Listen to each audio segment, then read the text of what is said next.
Nous reprenons donc, chers frères et sœurs, après cette première partie de ce matin, 15 janvier 2024, de la suite de la lecture de Histoire sainte Jésus en son temps, devant le Seigneur, enveloppé par sa lumière. Écoutons le récit de Daniel Robs, 309e édition, les grandes études historiques, que nous pouvons trouver probablement à la librairie Artem Fayard. Mes frères et sœurs, Dieu n'est pas un homme pour mentir. Ce qu'il dit est toujours vérité. Donc, écoutons-le. Soyons attentifs. Il n'y a rien d'autre que de l'écouter. Je continue la lecture. Illuminé par sa lumière, c'est-à-dire sa présence. Parce que cette lumière est sa présence.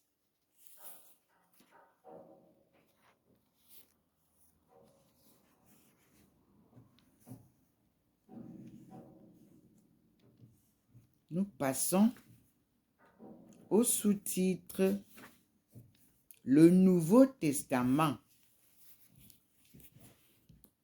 entre guillemets, canon, et entre guillemets, testament,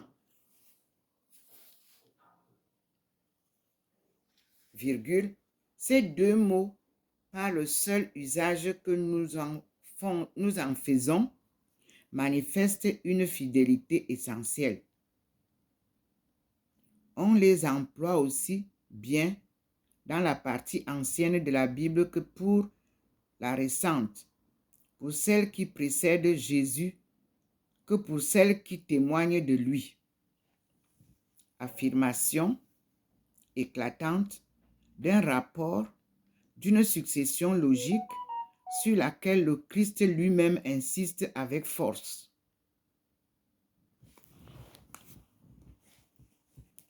Oh là là, quelle merveille!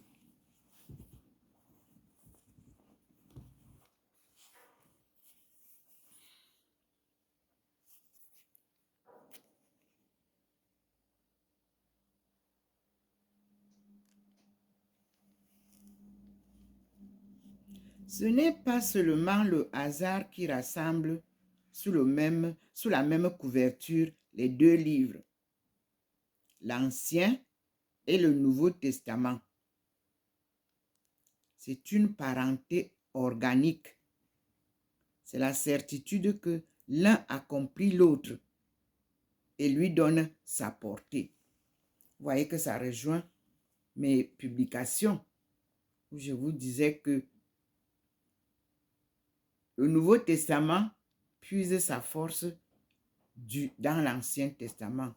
Nous voici dans le livre Confirmation. Et testament est la traduction latine très ancienne, due peut-être à Tertullien,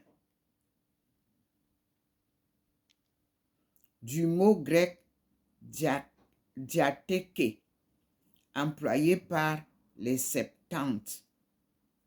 Il y a une référence où on nous envoie 2 en bas de page. Sur les Septante, voir DR 2.pb, chapitre Le temps des grands empires, paragraphe La dispersion juive.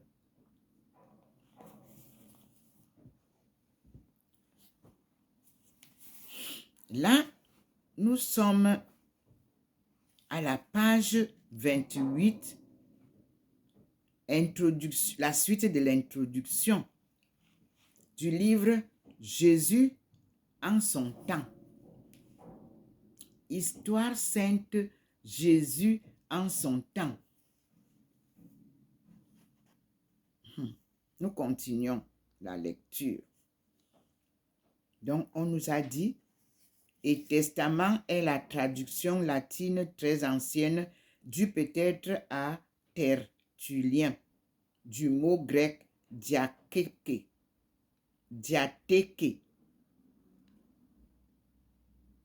ou diathèque,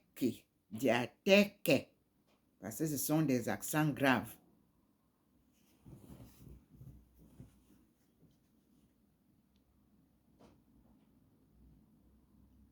Employé par les Septante pour rendre le terme consacré hébraïque Bérit, qui signifiait alliance. Fixer le canon du Nouveau Testament, c'est donc établir ce par quoi se mesure la nouvelle alliance que le Christ est venu signer de son sang avec l'humanité. Il le savait déjà. C'est très ancien. Il le savait déjà. Ces très anciens pères de l'Église qui, aux environs de l'an 120, citaient les paroles du Christ rapportées par l'Évangile avec le même respect et dans les mêmes formules que, traditionnellement, on faisait de la Bible d'Israël. Saint Ignace, martyrisé sous Trézjan entre l'an 98 et 117, place explicitement l'Évangile sur le même rang que les Écritures anciennes. L'autorité du texte en tant que livre sacré remonte certainement à moins de 100 ans après la mort de Jésus. À la ligne, le décret sur les écritures canoniques du Concile de Trente a fixé les écrits du Nouveau Testament au chiffre de 27. Les 4 évangiles, les actes des apôtres, 14 épîtres de Saint Paul, une de Saint Jean, une de Saint Jacques, 2 de Saint Pierre, 3 de Saint Jean, une de Saint Jude et l'Apocalypse de Saint Jean. Dans ce nombre, 7 sont dits par certains auteurs, entre guillemets, deutérocanoniques.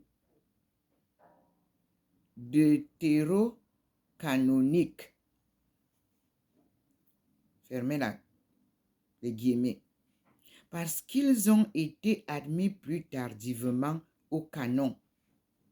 L'Église ayant hésité non sur la valeur, ni l'orthodoxie, ni la sincérité dont ils témoignent, mais sur leur attribution à l'auteur dont ils portent aujourd'hui le nom.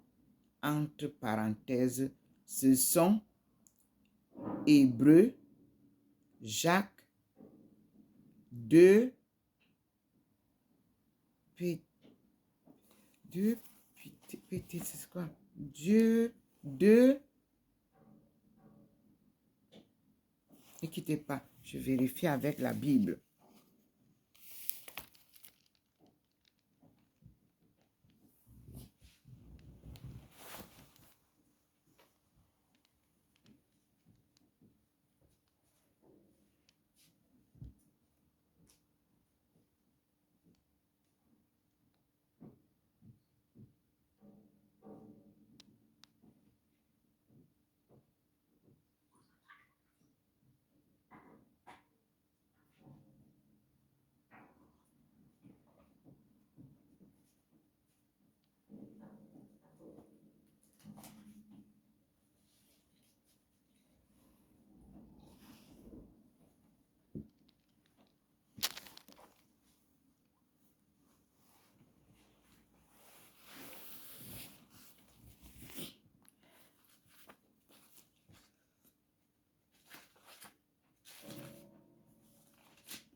crois que c'est 2 Pierre. Hein. Nous allons lire à la suite. J'irai vérifier. Parce que je vois deuxième PT... Deuxième et troisième José. Jude et Apocalypse. Fermez la parenthèse. 27 écrits environ 400 pages d'un texte imprimé comme un livre courant. Voilà donc l'essentiel des bases sur lesquelles s'édifie notre connaissance de Jésus. 27 écrits que l'Église garantit en y engageant toute sa responsabilité et l'immense faisceau de sa plus solide tradition. Nous sommes devant la lumière du Seigneur. Sa présence reste intacte. Et nous continuons la lecture. Nous l'écoutons, nous le suivons.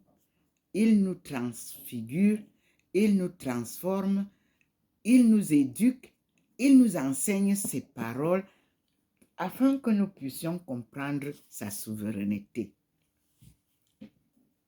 Nous sommes à la page 29 et c'est toujours l'introduction.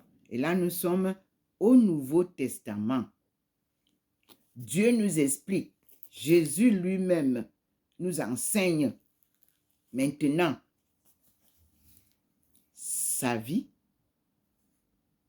son histoire sainte et surtout en son temps. Nous continuons. Mais ici se pose une question dont l'importance apparaît à quiconque a, si peu que ce soit, réfléchi à la critique des textes. Matériellement, comment connaissons-nous ces écrits? Une autre question. Devant une œuvre littéraire moderne, un roman de Balzac ou de Stendhal, par exemple, le problème des textes se pose ordinairement de façon simple.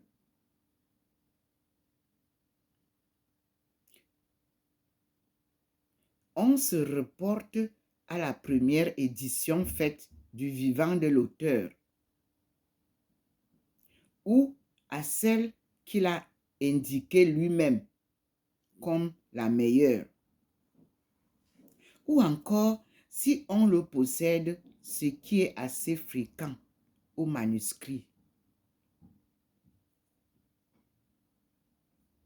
Il va de soi qu'il n'en est pas de même des textes antiques. Nous ne lisons pas plus Saint Matthieu, Saint Marc, Saint Luc et Saint Jean dans les copies faites de leur vivant que ne lisons Platon ou Thucydide. On nous a renvoyé vers une référence quand on a dit, mais ici se pose une question. Et je vous lis cette référence. Sur les problèmes critiques des textes, on peut lire, en dehors des grands manuels cités à la fin dans nos indications bibliographiques, un livre de L. Waganer, Introduction à la critique textuelle néo-testamentaire, publié à Paris en 1934. J'espère que le Seigneur nous donnera l'occasion de retrouver ce livre-là aussi. Et nous continuons donc maintenant la lecture de la page 29 et la suite. À l'origine, les textes du Nouveau Testament furent certainement écrits par l'auteur ou par un scribe. sous sa dictée sur des feuilles de papyrus, soit roulées, soit rassemblées en codex entre guillemets. L'épître de Saint Paul aux Romains devait, à elle seule, couvrir un rouleau de 3 à 4 mètres de long. De tels originaux, aucun ne nous est connu. Mais de semblables papyri sur lesquels on recopiait le texte sacré, les communautés s'en envoyaient de l'une à l'autre.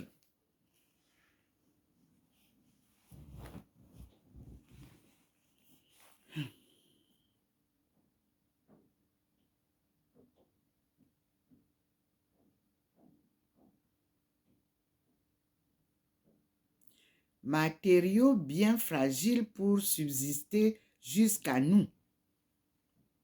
Et cependant, nous possédons de nombreux fragments de ces copies que nous livrent surtout les tombes d'Égypte.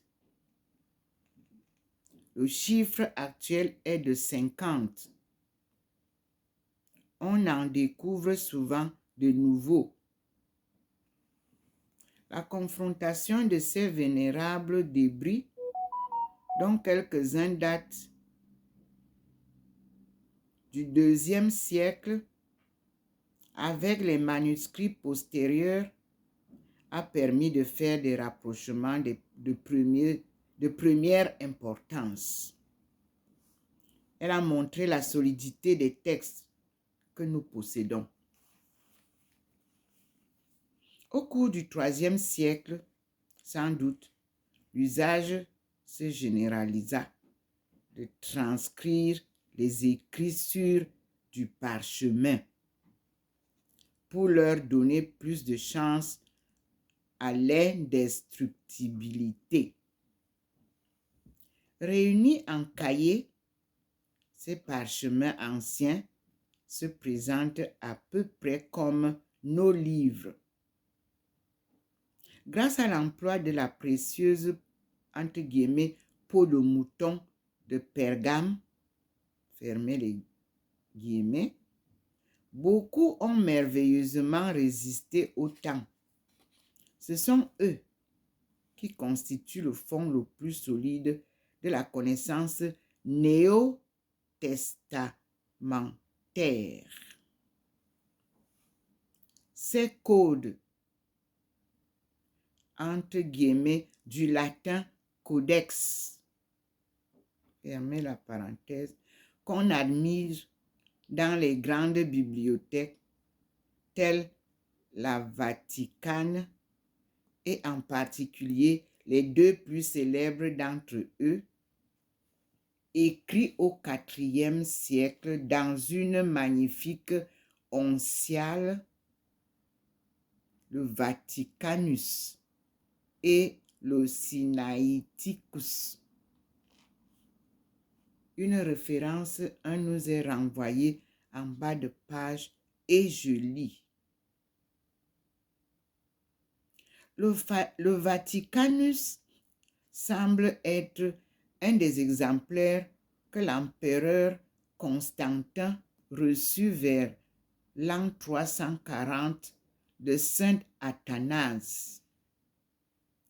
Le Sinaiticus serait un des 50 manuscrits que Zèbe, évêque de Césarée, rapporte avoir fait pour l'empereur Constantin et sur son ordre, sans doute vers l'an 331. Ces 50 copies furent offertes par l'empereur aux principales églises. Il tire son nom du lieu où il fut découvert en 1844. en un couvent grec du Sinaï.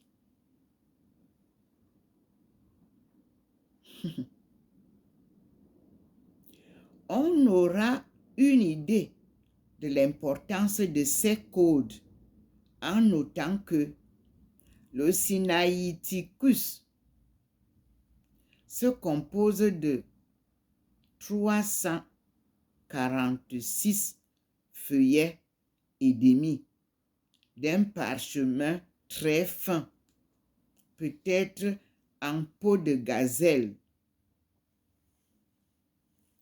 Chaque feuillet mesure 43 cm de haut sur 37 de large. Tout un troupeau dut y passer, copié sur un manuscrit encore plus ancien, vraisemblablement de provenance égyptienne. Il est considéré avec le Vaticanus comme un des 2 meilleurs textes de l'Évangile. On sait que le Sinaiticus, après avoir appartenu aux Tsars, au pluriel, les Tsars, fut vendu par les Soviets à l'Angleterre, qui l'acquit par souscription nationale. C'est la référence qui nous est donnée à lire, que je viens de vous lire, pour comprendre le test des codes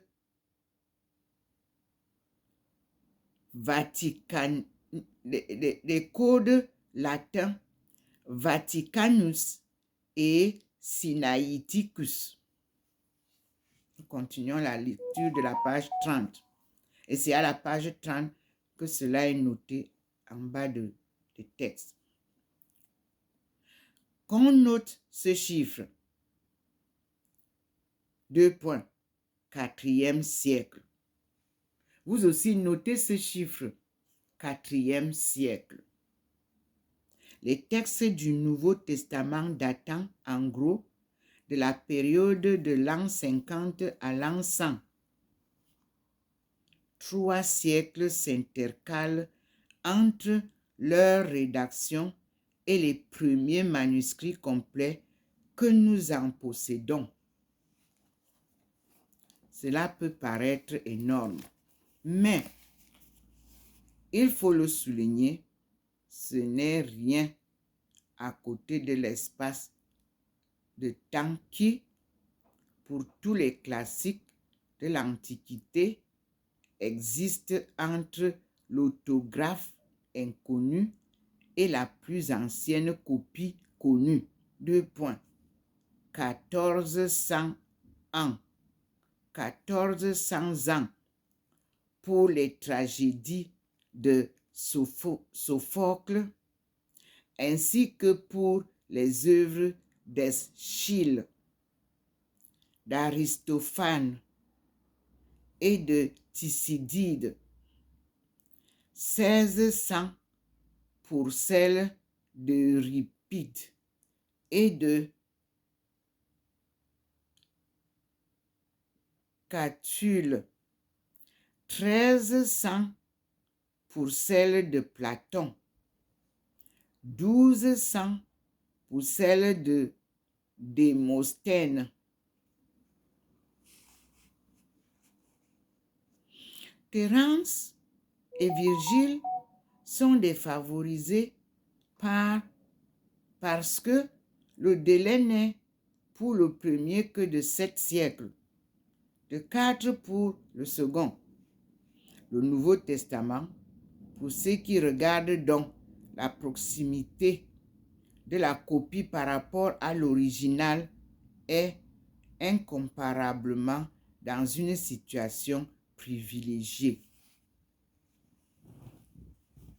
Merci Seigneur, il clignote. Il est encore davantage si l'on considère le nombre des manuscrits. Si d'un auteur, nous ne possédons qu'une copie unique qui nous prouvera que le texte n'est pas fautif ou mutilé. Question. Seule la confrontation avec d'autres peut nous éclairer. Or, tous les écrivains de l'Antiquité nous sont connus par des manuscrits incomplets, en petit nombre. Nous n'avons Tacite, par exemple, que dans des copies fragmentaires, souvent uniques. Pour le Nouveau Testament, au contraire, le nombre en dépasse l'imagination. Rien que des évangiles, il existe environ 2500 manuscrits écrits en grec, dont plus de 40 ont plus de 1000 ans d'existence. Il existe environ 2500 manuscrits écrits en grec, dont plus de 40 ont plus de 4000 ans d'existence. Il existe en plus 1500 lectionnaires qui contiennent la majeure partie du texte évangélique arrangé en leçons pour l'année, arrangé en leçons pour l'année. 1500 lectionnaires qui contiennent la majeure partie du texte évangélique arrangé en leçons pour l'année.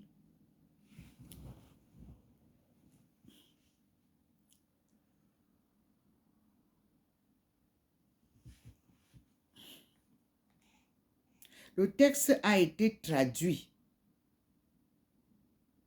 dès la plus haute antiquité en maintes dialectes. Syriaque, grec, copte, gothique, arménien, géorgien, éthiopien et, bien entendu, latin. Parfois même, les manuscrits de ces versions sont plus anciens que ceux de notre texte grec. Entre parenthèses, par exemple, une traduction thébaïque en copte date du IIIe siècle. Fermez la parenthèse. La seule version veille latine nous est connue par 50 manuscrits, celle de la Vulgate, entre parenthèses, établie au IVe siècle par Saint Jérôme, par près de 8000 à la ligne. La confrontation de ces copies est éminemment instructive, car il va de soi qu'étant faites de main d'homme, des fautes pouvaient s'y glisser, parfois même des fautes intentionnelles. Fréquemment, le copiste modifie l'orthographe, déplace les mots, ajoute une explication de son cru, oublie un membre de phrase. Nous sommes à la page 31 et nous passons à la page 32. Ces variantes, étant donné le nombre des manuscrits, pullulent. On a proposé le chiffre 2500 000. Mais, et voici l'essentiel, elle ne porte pas sur 1/8 de l'ensemble, mais elle ne mais elle, attendez, mais,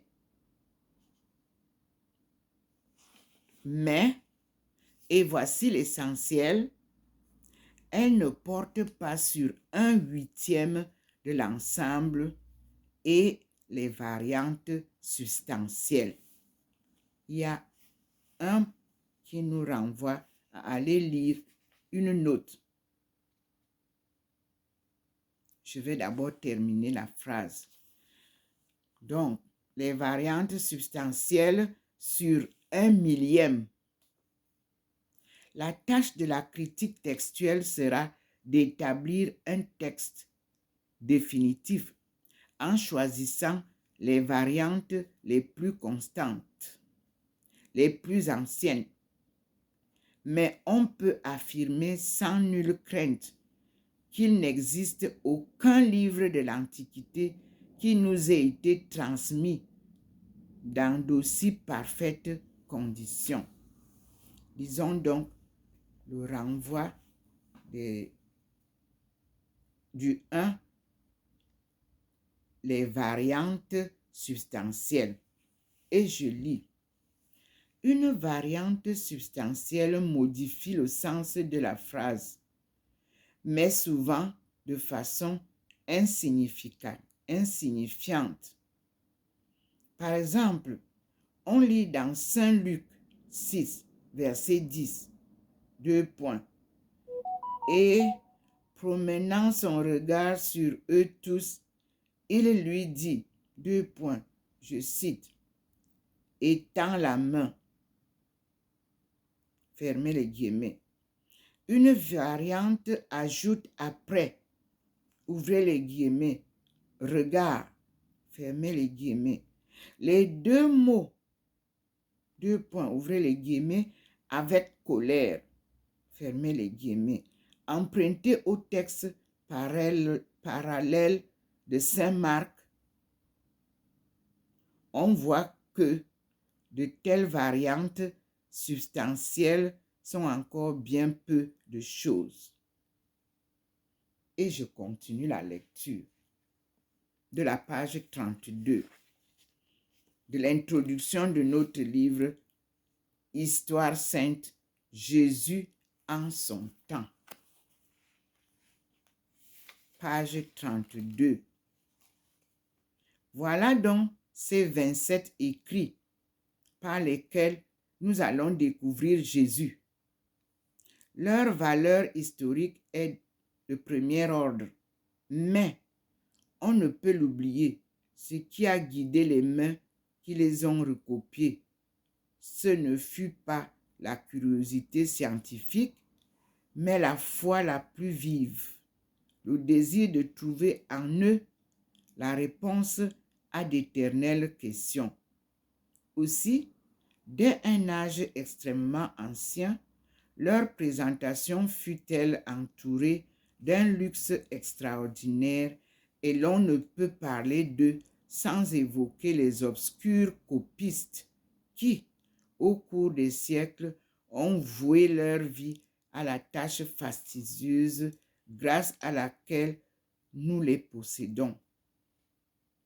La bibliothèque de l'empereur Constantin comptait déjà des évangéliaires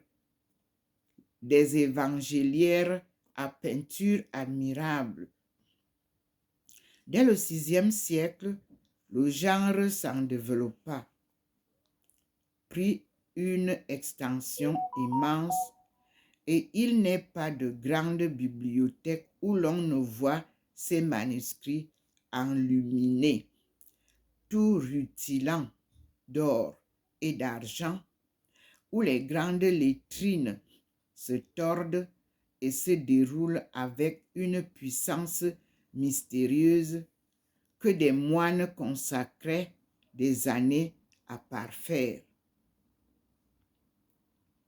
À la Bibliothèque nationale, l'Évangéliaire de Charlemagne, au texte écrit à l'encre d'or sur fond pourpre, émaillé des minces initiales Caroline, et des lourdes entrelacs de nattes et de treilles, ou celui de Saint Médard de Soissons, ou encore cette évangéliaire de la Sainte-Chapelle que Charles V aimait tant, qu'il l'acheta pour sa bibliothèque, sont de nobles témoignages de cet art et de cette vénération.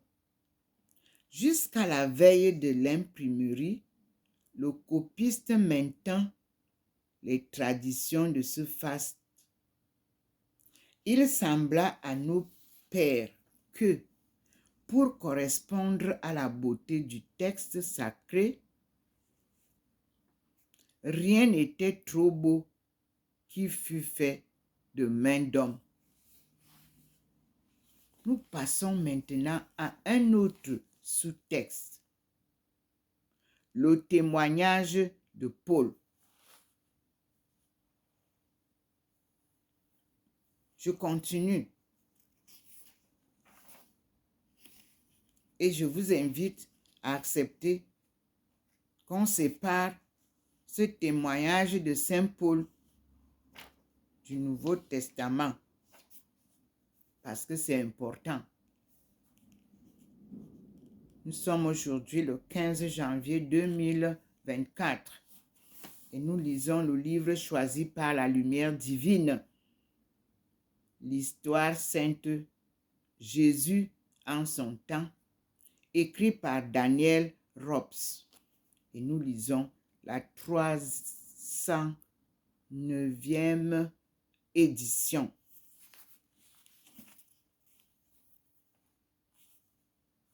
Je continue avec le Seigneur à vous faire ces révélations qu'il nous fait par sa lumière que vous voyez constante. Elle n'a pas bougé. Elle est là. Vous pouvez, vous aussi, vous approprier de cette lumière que le Seigneur partage avec vous, afin que notre appel qu'il nous lance, convertissez-vous, puisse vous aider à mieux comprendre la parole divine et surtout l'histoire de Jésus noir. Merci Seigneur. Mes frères et sœurs, nous continuons. Je suis Dr Ndomo Melingi Thérèse, appelée par le Seigneur pour cette mission sacrée qui s'accomplit pas à pas par la puissante lumière qui me guide et la forte main qui m'a saisi. C'est un marathon sans compétition. À tout à l'heure, mes frères et sœurs.